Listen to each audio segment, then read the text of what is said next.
c'est le quartier le plus propre. C'est le quartier le plus propre de la ville qui va donc bénéficier de 2 millions de francs de récompense. Je pense que nous voulons tous que notre ville soit propre. Nous voulons tous que nous vivions dans un environnement propre. Il faut donc trouver des leviers pour que nous puissions avoir une ville propre. Et cette ville propre, chacun doit y donner du sien. Et chaque quartier, les conditions, la première des conditions, c'est qu'il faut avoir un comité de développement du quartier. Il faut avoir cette première condition.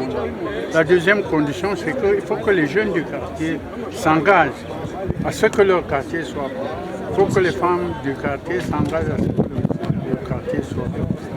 Et enfin, il faudrait que nous, les vieux, les politiques, les religieux, tout le monde accompagne cette initiative. Enfin, j'avais une doléance assez spéciale envers vous, les médias.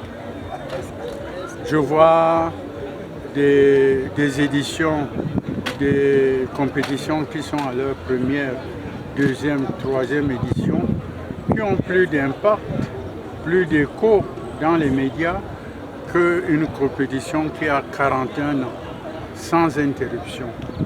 Je pense que nous allons mettre l'accent là-dessus, pour que cette coupe soit effectivement, qu'il y ait beaucoup plus d'impact au niveau des médias, qu'on puisse rendre compte pour que nos populations sachent ce qui est fait, que nos jeunes sachent ce qui est fait.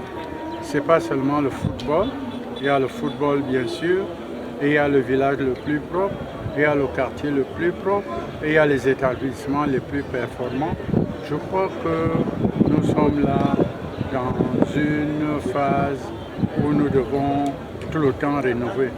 Et nous allons aussi récompenser bientôt dans cette édition les gardiens de nos traditions, parce que si nous n'encourageons pas nos traditions, si nous n'encourageons pas les gardiens de nos traditions à transmettre cela à la jeunesse, nous n'aurons plus jamais de tradition après un certain temps. Alors, monsieur le maire, vous avez parlé, vous rendez hommage à quel compte?